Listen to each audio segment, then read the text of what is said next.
ಸಿಂಪಲ್ಲಾಗಿ ಬೇಕ್ರಿಯಲ್ಲಿ ಮಾಡುವ ಮೋತಿಚೂರು ಲಾಡನ್ನು ಹೇಗೆ ಮಾಡೋದು ಅಂತ ನೋಡೋಣ ಬನ್ನಿ.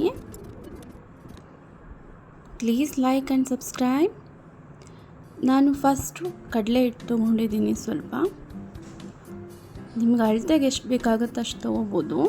ನಾನು ಒಂದು 2 ಕಪ್ ಅಷ್ಟು ಕಡಲೆ ಹಿಟ್ಟು ತೊಗೊಂಡಿದ್ದೀನಿ. ಸ್ವಲ್ಪ ಸಾಲ್ಟ್ ಹಾಕ್ಕೊಂಡಿದ್ದೀನಿ.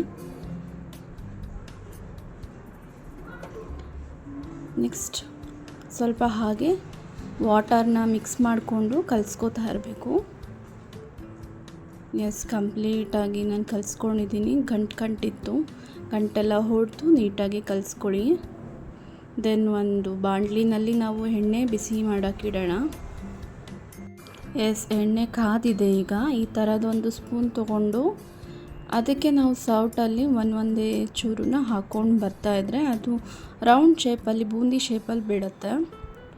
ಸೊ ಎಲ್ಲ ಬೂಂದಿ ಶೇಪಲ್ಲೇ ನಾವು ಕರೆದು ಇಟ್ಕೊಳ್ಳೋಣ. ಈ ರೀತಿ ನೋಡಿ, ಈ ರೀತಿ ಒಂದು ಸಲಕ್ಕೆ 3 ಸ್ಪೂನಷ್ಟು ಹಾಕ್ಕೊಂಡಿದ್ದೀನಿ. ನೋಡಿ ಈ ರೀತಿ. ಆ್ಯಂಡ್ ಫುಲ್ ರೋಸ್ಟ್ ಆಗಬಾರ್ದು, ಮೀಡಿಯಮಾಗಿ ಬೇಯಿಸ್ಕೊಂಡು ಎತ್ಕೋಬೇಕು. ಮೊದಲು ಸ್ವಲ್ಪ ಗಟ್ಟಿಯಾಗಿತ್ತು, ಇವಾಗ ಸ್ವಲ್ಪ ನೀರು ಹಾಕ್ಕೊಂಡು ಲಿಕ್ವಿಡ್ ಥರ ಮಾಡ್ಕೊಂಡಿದ್ದೀನಿ. ಈಗ ಕಂಪ್ಲೀಟಾಗಿ ಚೆನ್ನಾಗಿ ಬೆಳ್ತಿದೆ.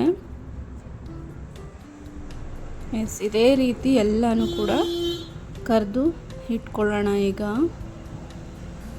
ಸೋರು ಹಾಕೋದ್ರಲ್ಲಿ ಒಂದು ಬೌಲ್ ಇರುತ್ತಲ್ಲ, ಸೋರು ಹಾಕೋದು, ಅದರೊಳಗೆಲ್ಲ ಕರೆದಿದ್ದೆಲ್ಲ ಹಾಕೊಳ್ಳೋಣ. ಎಣ್ಣೆ ಎಲ್ಲ ಡ್ರೈ ಆಗಿರಬೇಕು. ನೋಡಿ, ಈ ಥರ ಜರಡಿನಲ್ಲಿ ಹಾಕಿ ಇಟ್ಟಿದ್ದೀನಿ. ಎಣ್ಣೆ ಎಲ್ಲ ಸೋರಲಿ ಅಂತ. ಸ್ವಲ್ಪ ಎಣ್ಣೆ ಫುಲ್ ಅಬ್ಸರ್ವ್ ಮಾಡ್ಕೊಂಡಿರುತ್ತದು.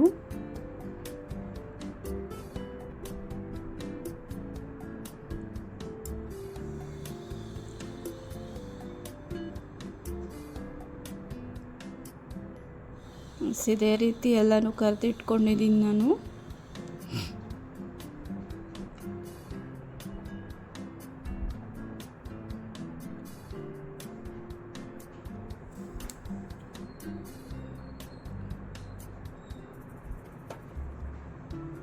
ನೋಡಿ ಆಗಿದೆ. ಈ ರೀತಿ ಸ್ವಲ್ಪ ದಪ್ಪ ಬಂದಿರೋದನ್ನೆಲ್ಲ ಕಿತ್ತಿ ನಾವು ಮಿಕ್ಸಿ ಗ್ರೈಂಡಲ್ಲಿ ಹಾಕ್ಕೊಳ್ಳೋಣ.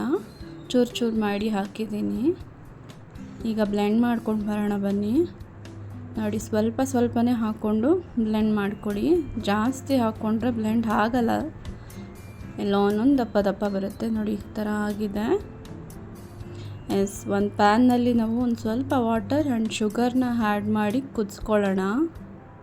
ನಾನು ಒಂದು 3 ಕಪ್ಪಷ್ಟು ಶುಗರ್ನ ಹಾಕ್ಕೊಂಡಿದ್ದೀನಿ. ಆ್ಯಂಡ್ 2 ಕಪ್ಪಷ್ಟು ಕಡಲೆ ಹಿಟ್ಟು ತೊಗೊಂಡಿದ್ದೆ. ಒಂದು 3 or 4 ಏಲಕ್ಕಿ. ಆ್ಯಂಡ್ ನಾನು ಆರೆಂಜ್ ಫ್ಲೇವರ್ ಕಲರ್ ತೊಗೊಂಡಿದ್ದೀನಿ. ನೋಡಿ, ಈ ಥರ ತಿಕ್ಕಾಗಿ ಬರಬೇಕು, ಸ್ವಲ್ಪ ಬೇಯಬೇಕಿದು. ನೆಕ್ಸ್ಟು ನಾವು ಇದನ್ನೆಲ್ಲ ಬ್ಲೆಂಡ್ ಮಾಡ್ಕೊಂಡಿರೋದನ್ನೆಲ್ಲ ಒಟ್ಟಿಗೆ ಅದರಲ್ಲೇ ಆ್ಯಡ್ ಮಾಡ್ಕೊಳ್ಳೋಣ.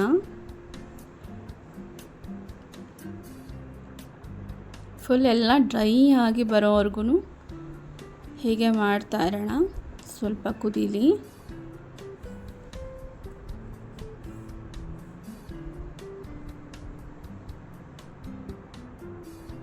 ಒಂದು ಸ್ಪೂನಷ್ಟು ಎಣ್ಣೆ ಹಾಕ್ಕೊಂಡಿದ್ದೀನಿ. ಯಾಕೆಂದರೆ ಇದು ಕರಿಬೇಕಾದ್ರೆ ಎಣ್ಣೆ ಎಲ್ಲ ಹಾಗೆ ಬಂದಿರುತ್ತೆ, ಜಾಸ್ತಿ ಎಣ್ಣೆ ಸಿಗುತ್ತೆ. ಅದಕ್ಕೋಸ್ಕರ 1 ಸ್ಪೂನ್ ರುಚಿಗೆ ಅಂತ ಹೇಳಿ 1 ಸ್ಪೂನ್ ತುಪ್ಪ ಹಾಕ್ಕೊಂಡಿದ್ದೀನಿ. ಇದು ಇನ್ನು ಸ್ವಲ್ಪ 5 ಮಿನಿಟ್ಸ್ ಹೀಗೆ ಮಾಡೋಣ.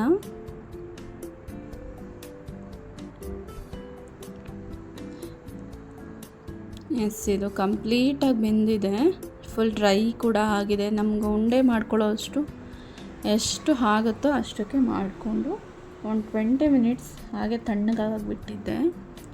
ನೋಡಿ, ಈ ರೀತಿ ಎಲ್ಲ ರೌಂಡ್ ಶೇಪಲ್ಲಿ ಮಾಡಿಟ್ಕೊಳ್ಬೇಕು. ಎಲ್ಲನೂ ಇದೇ ರೀತಿಯಲ್ಲಿ ರೌಂಡ್ ಮಾಡಿಟ್ಕೊಂಡಿದ್ದೀನಿ.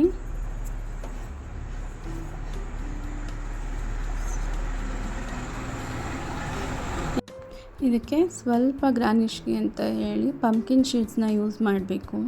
ಬಟ್ ಅದಿರಲಿಲ್ಲ ಅಂತ ನಾನು ಪಿಸ್ತಾ ಆ್ಯಂಡ್ ಬಾದಾಮಿನ ನಾನು ಸ್ವಲ್ಪ ಸಣ್ಣ ಸಣ್ಣ ಪೀಸ್ ಮಾಡಿ ಮೇಲೆ ಉದುರಿಸ್ಕೊಂಡಿದ್ದೆ. ನೋಡಿ ಎಷ್ಟು ಸಾಫ್ಟಾಗಿದೆ. ಟೇಸ್ಟ್ ಮಾಡಿ ನೋಡಿದ್ದೆ, ತುಂಬ ಚೆನ್ನಾಗಿ ಬಂದಿದೆ. ಸೇಮ್ ಬೇಕ್ರಿ ಥರನೇ. ನೋಡಿ ಪಿಸ್ತಾ ಆ್ಯಂಡ್ ಬಾದಾಮಿನ ನಾನು ಸ್ಮಾಲ್ ಪೀಸಾಗಿ ಕಟ್ ಮಾಡಿಕೊಂಡು ಮೇಲೆ ಹಾಕಿದ್ದೀನಿ. ಇದು ಕಂಪ್ಲೀಟ್ ಆಗಿದೆ. ಇದನ್ನು ನಾವು ಒಂದು 5 to 6 ಡೇಸ್ವರೆಗೂ ಹಾಗೆ ಪ್ರಿಸರ್ವ್ ಮಾಡಿ ಇಟ್ಕೊಂಡು ತಿನ್ಬೋದು. Thank you so much.